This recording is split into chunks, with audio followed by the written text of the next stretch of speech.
Veda Ega Pratama meraih podium 3 di Red Bull Rookies Cup. Jadi race 1 Red Bull Rookies Cup seri J Race sudah selesai. Pemenang di seri ini adalah Brian Uriarte. Di posisi kedua ada Hakim Danish, dan pembalap kebangsaan kita Veda Ega Pratama di posisi ketiga.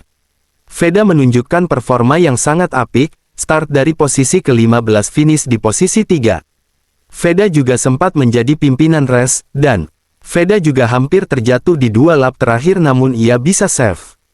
Ini merupakan podium pertama Veda di musim ini. Semoga di race 2 nanti Veda kembali berada di podium.